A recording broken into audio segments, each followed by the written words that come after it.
Shalom, queridos, graça e paz do nosso Deus. Mais uma vez falando da palavra de Deus nesse nosso encontro. Hoje o tema é o que significa adorar em espírito e em verdade. Nosso texto base se encontra em João, no seu capítulo 4, versos 20 até o 23. Amados, nós hoje teremos a oportunidade de falarmos um pouco mais sobre esse assunto que é tão importante. Adorar em espírito e em verdade. Qual é a compreensão que nós temos que ter desse texto? Primeiro, eu quero falar do contexto da passagem. Também eu quero falar por que a samaritana tinha em mente que existia um lugar de adoração. Em terceiro lugar, eu também quero falar por que Jesus ele disse que o local não é importante. Também eu vou dizer que Jesus diz: vós adorais o que não conheceis. Por fim, queridos, nós vamos falar o que de fato é adorar em espírito e em verdade. E eu quero que você fique comigo até o final, queridos, porque nós temos um plus onde vai fechar todo o entendimento. E eu quero que você venha comigo para podermos entender, porque a primeiro plano eu quero dizer o seguinte para você, queridos. O Senhor, o Eterno, Ele não está buscando adoração, porque a adoração na esfera celestial está cheio e existem anjos que adoram ao Eterno 24 horas. Agora, Ele busca adoradores, Ele busca corações que o adoram. Então, queridos, se gostou até aqui, não se esqueça, se inscreva no canal, compartilhe nas suas redes sociais. Vamos evangelizar, queridos. Não deixe nunca esse lema morrer. Vamos evangelizar porque o mundo precisa. Vamos para o nosso texto base que diz o seguinte: pais adoraram neste monte, e vós dizeis que é em Jerusalém o lugar onde se deve adorar. Disse-lhe Jesus: mulher, crê-me que a hora vem em que nem neste monte, nem em Jerusalém adorareis o Pai. Vós adorais o que não sabeis. Nós adoramos o que sabemos, porque a salvação vem dos judeus. Mas a hora vem, e agora é, em que os verdadeiros adoradores adorarão o Pai, em espírito e em verdade, porque o Pai procura a tais que assim o adorem. Bom, queridos, fica bem explicadinho aqui, versículo por versículo, dizendo sobre João 4 dos seus versos aí. Mas eu quero falar desse contexto porque é muito interessante e é necessário para que você tenha um entendimento do que tudo que está acontecendo nessa passagem. Vejamos que Jesus estava em Samaria e naquele momento ele encontra uma mulher samaritana no qual não sabemos o nome, e ao perceber esta mulher, através da conversa que ela tem com o mestre, de que ele poderia ser um profeta, ela então aproveita aquele momento para então perguntar algo a Jesus, algo que lhe incomodava.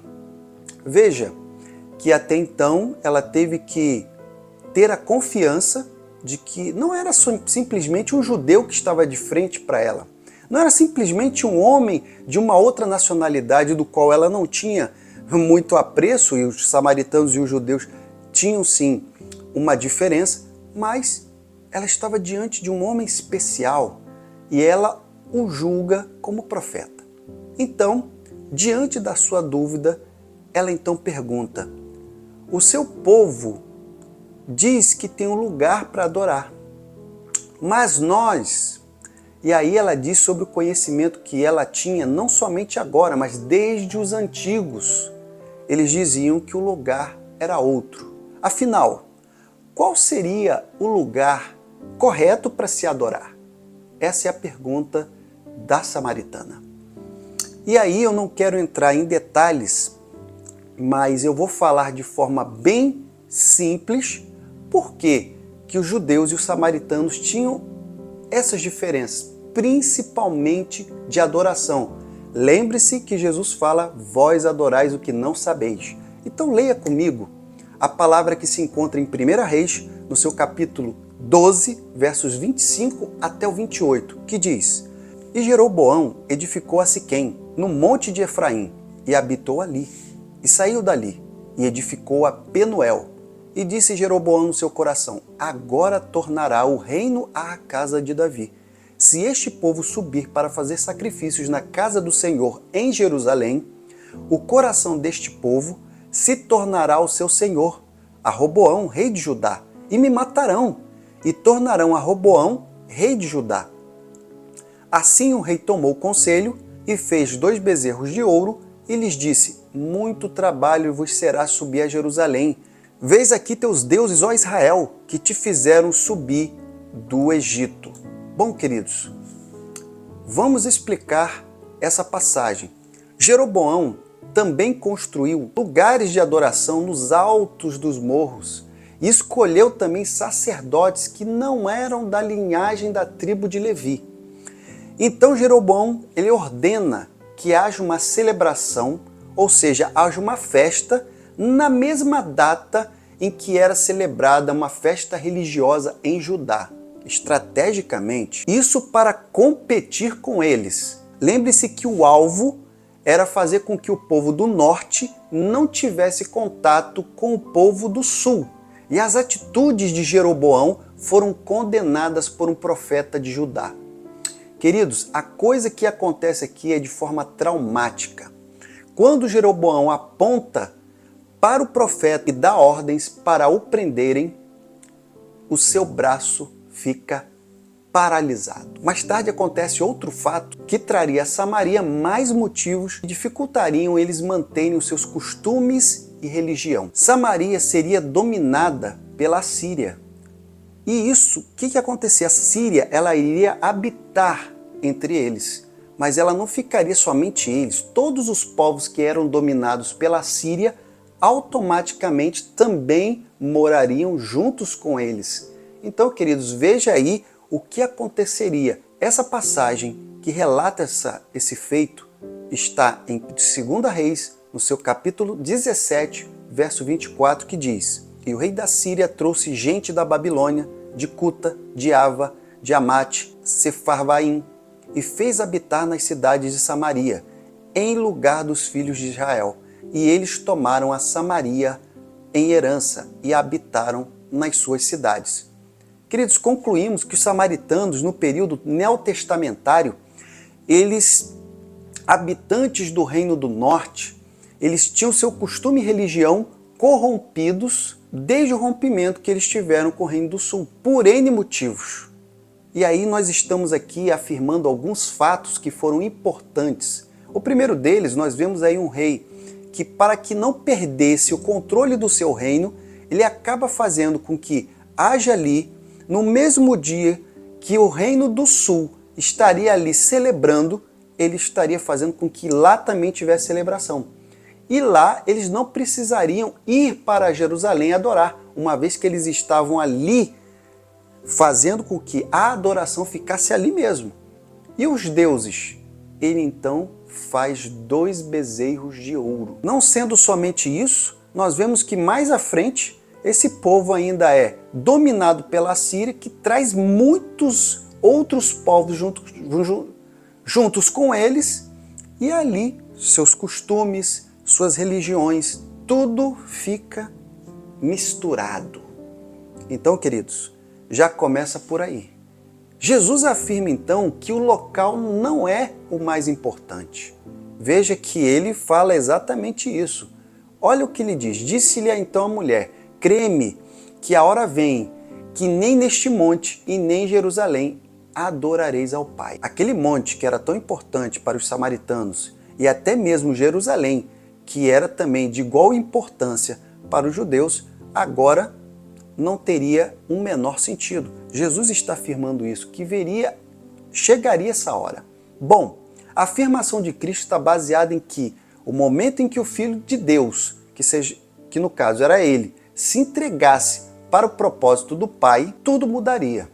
Bom, quando Deus falou a Moisés acerca de como deveria ser a adoração em Israel, ele também deu instruções sobre de como deveria ser construído esse local, queridos, onde a sua presença ela se manifestaria de forma especial ao seu povo. E esse local, queridos, era o tabernáculo, que servia como santuário móvel nos tempos da peregrinação. Mais tarde, esse tabernáculo ele foi substituído pelo templo em Jerusalém. E Davi ele tomou Jerusalém e fez dessa cidade sua capital e também o centro da adoração em Israel. Então, o reinado do seu filho, o rei Salomão, o templo de Jerusalém foi então construído.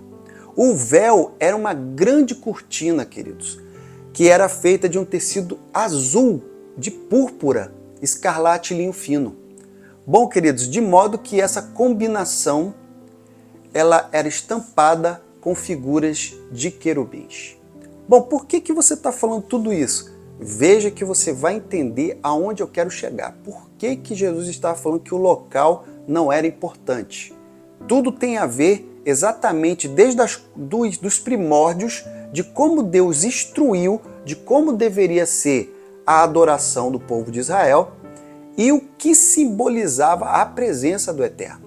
Bom, a Bíblia é muito clara em dizer que no momento em que houve a morte de Jesus Cristo, o véu do templo se rasgou em duas partes. Bom, amados, o rasgo foi feito de cima para baixo. Absolutamente, esse foi um evento totalmente incomum. Isso porque o historiador Flávio Joséfo ele destaca que esse efeito de rasgar o véu era praticamente ou humanamente impossível. Tamanha era a resistência do material daquele tecido. Bom, queridos, uma vez que nós falamos sobre isso, nós podemos entender o quê? Nós entendemos claramente que a partir da morte do Eterno, a presença que estava ali no templo, através daquele local onde tinha o véu, e o véu foi rasgado, a presença do Eterno não estaria mais lá. Então, amados, por que o local não seria mais importante? Porque a presença do Eterno, ela não ficaria retida ou contida em um lugar. Ela, a partir daquele momento, então, estaria totalmente livre. Não seria um local importante para adorá-lo. Bom, queridos, por que então o Mestre fala e afirma: vós adorais o que não sabeis? E eu acho que essa parte é a mais fácil, porque se nós já estamos vendo que Jesus ainda fala, a salvação vem dos judeus, e olha que ali não era para poder confrontar a samaritana, mas era para realmente trazer à sua memória, era a mais pura verdade. Por quê? Nós já lemos que historicamente os samaritanos adoravam de forma errada. Era uma adoração de deuses, queridos. Eles tinham deixado de adorar o Deus verdadeiro. Houve uma diversificação de deuses e também o local também foi totalmente diferenciado. De forma, queridos, que nós podemos ver aí que não agradou ao Eterno. Agora, queridos, eu gostaria de te lembrar que se até aqui você está gostando desse material, desse estudo que fala sobre a palavra de Deus, não se esqueça, se inscreva no canal, porque é importante para nós. Agora eu gostaria de ressaltar e gostaria de toda a sua atenção. Eu gostaria que nós falássemos agora sobre o adorar em espírito e em verdade. Porque o adorar em espírito e em verdade, como eu já disse lá atrás, é muito importante. Mas será que nós entendemos, será que nós sabemos o que o Mestre estava realmente falando para aquela samaritana? Será que em algum momento o Mestre estava falando, olha, para adorar você tem que ter um instrumento. Não deixe de ter um instrumento ao seu lado. Em nenhum momento nós vemos tal afirmação. E também veja que, através da pergunta daquela samaritana, foi quando ele desenvolveu o raciocínio sobre o que é a verdadeira adoração. Então, queridos, Deus, ele é espírito e nós sabemos disso, e os adoradores devem adorá-lo em espírito e em verdade. E, como já afirmamos aqui, o local é totalmente irrelevante. Essa é a primeira afirmação que eu quero deixar bem claro. Se você imagina que somente no monte você consegue adorar o Altíssimo, então você pode agora desmistificar isso. Ah, será que eu só consigo adorar ao Eterno na igreja? Pode desmistificar isso. Eu só posso adorar ao Eterno na minha casa. Pode tirar isso da sua mente. Não é verdade. Você pode adorar o Eterno em qualquer lugar. Basta você elevar os seus pensamentos ao Eterno, está entronizando e também está ali fazendo a sua prece de agradecimento. Queridos, todas as vezes que agradecemos, que nos entronizamos, que nos conectamos com o Eterno, é a oportunidade de adorarmos. Bom, e eu quero dar aqui uma palavra que com certeza você vai entender de forma definitiva que o local não é importante. Não é somente porque o mestre afirmou, mas se você olhar, você vai ver que algo complementa isso de forma única. Veja que o cristianismo, ele surge, ele se desenvolve sem a mínima dependência de templo. Se isso aconteceu, querido, historicamente, isso quer dizer somente uma coisa: o local não é importante. Vamos para a segunda observação que eu quero fazer aqui de forma incisiva. A natureza de um nascido em Cristo é espiritual. Agora nós vamos falar um pouco e de forma muito rápida sobre a conversa que o mestre teve com Nicodemos. Mas por que você vai falar sobre isso? Calma que você vai entender. Veja que nessa conversa, o mestre ele vai dizer uma palavra que Nicodemos não vai entender.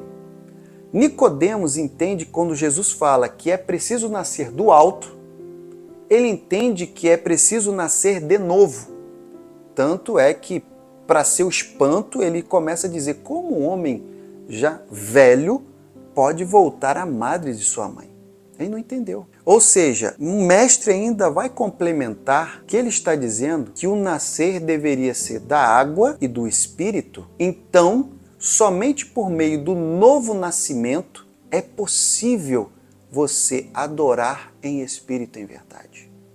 Queridos, um renascido em Cristo é capaz de adorar em espírito e em verdade, tendo por base que a sua oração é verdadeira. Veja que Jesus ele faz uma afirmação: eu sou a verdade e a vida. Se você crê em Cristo, você está crendo na verdade.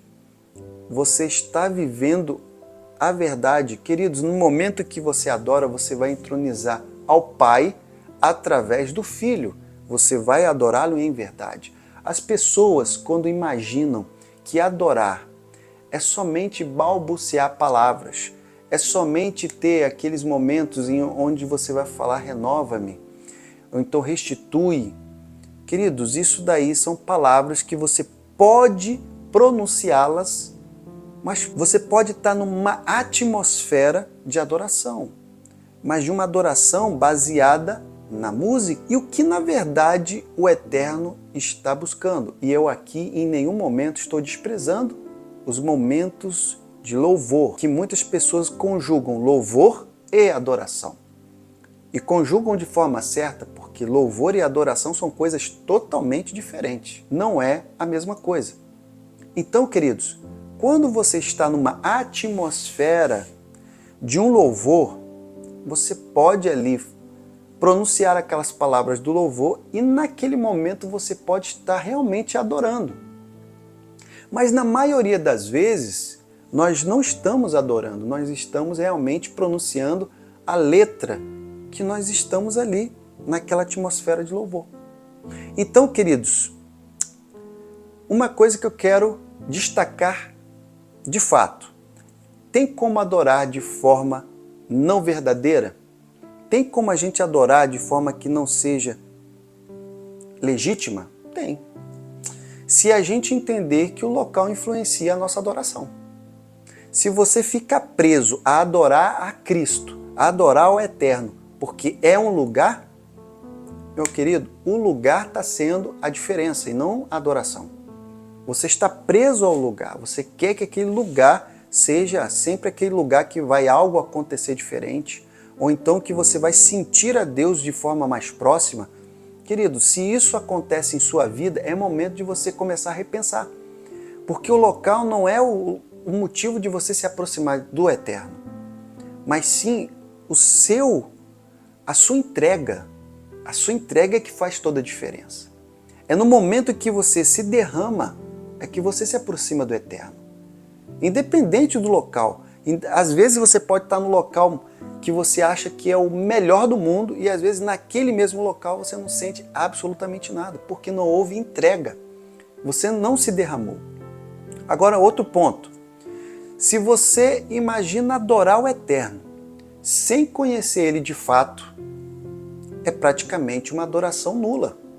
Porque assim como a samaritana, eles adoravam que não conheciam, mas a partir daquele momento ela estava conhecendo aquele que seria o motivo da adoração dela. O Messias, o Cristo. Então, queridos, até aquele momento aquela samaritana não conhecia o motivo dela adorar, mas ali ela estava conhecendo. Então, se muitas das vezes nós temos o pensamento, não, eu adoro com certeza, mas eu quero pegar um ponto. Sabes que conhecer a Cristo é uma etapa que a gente vai concluindo num processo que não é muito curto. E por que eu digo isso? Porque apesar de você falar, aceito a Cristo, Cristo vive em mim e tal, e tudo, todas essas coisas que são jargões, há um processo de você conhecer verdadeiramente a Cristo.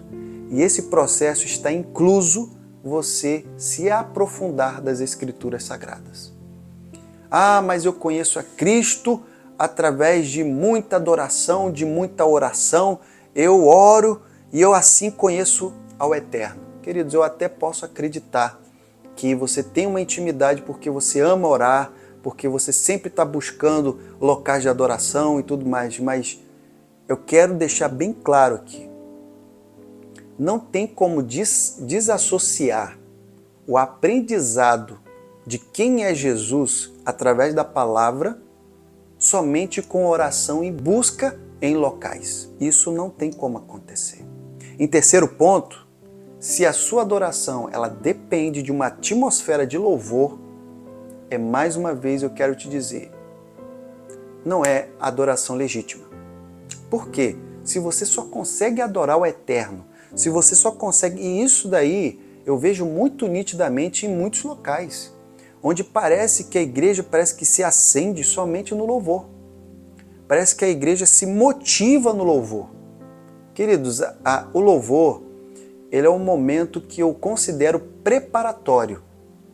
Por que preparatório? Porque vai chegar o momento principal. O momento principal não é o louvor. Mais uma vez, não estou de forma nenhuma desprezando o louvor. Mas eu quero dizer que para cada coisa tem o seu lugar. E também tem o seu nível de importância.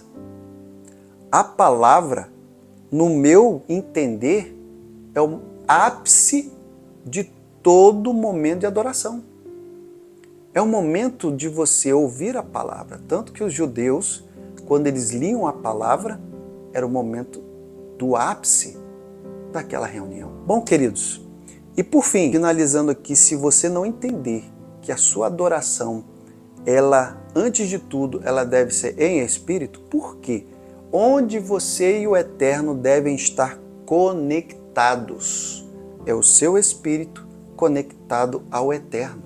Sua adoração, ela tem que estar aqui, ó. Ela tem que estar no seu espírito e você tem que elevá-lo até o Eterno. Se isso não acontecer, queridos, você vai imaginar que são palavras que estão saindo dos seus lábios. Mas e aqui dentro? Queridos, muitas pessoas, elas podem não entender essa parte, mas eu vou te dar um exemplo muito claro. Eu tenho absoluta certeza que quando eu falei que Jesus estava falando que aquela mulher, vós adorais o que não conheceis. Adorar o que não conhece é algo muito comum. E é algo triste. E queridos, depender de lugar, você não conhecer, você depender de atmosferas de louvor e tudo mais, veja que tudo isso linka a pessoa como se fosse um pai que ainda não conhece o seu filho. Você já deve ter visto como é que é o pai de primeira viagem. Ele não conhece o seu filho como a sua esposa, porque ela está sentindo todo o movimento da criança em seu ventre. Queridos, e automaticamente ela sentindo o chute, sentindo de repente o momento em que ele dorme, que ele acorda, ela tem essa conexão direta. Mas quando a criança nasce, o pai então, ele passou a conhecer aquela criança. E aquele amor que já tinha em seu coração parece que aflora, porque ele de fato ali, ele que já vinha olhando, já vinha percebendo que tinha um filho, mas ele ali então, ele toca aquele filho, ele pega em seus braços. Veja como é diferente. E é esse sentimento que eu quero que você entenda, queridos, para você adorar ao Eterno. Ele não busca adoração. Se você está pensando que o Senhor, ele passeia olhando para cima de todas as igrejas para buscar aquele momento onde todos estão ali falando, não é isso. O Mestre está ali com o seu olhar bem específico para aquelas pessoas que muitas das vezes estão em silêncio, queridos. Em silêncio absoluto, mas em uma adoração tão intensa que o Eterno conhece e Ele recebe de bom grado. Eu espero que você esteja entendendo o que eu estou querendo passar para você. E espero que você possa estar praticando o conhecer e também o adorar em espírito e em verdade. Porque a tua vida, com certeza, será muito mais próspera espiritualmente. Será uma bênção aqui na terra. E que o Senhor continue lhe dando sabedoria, continue lhe dando sede e fome para que possa conhecer ao Eterno. A paz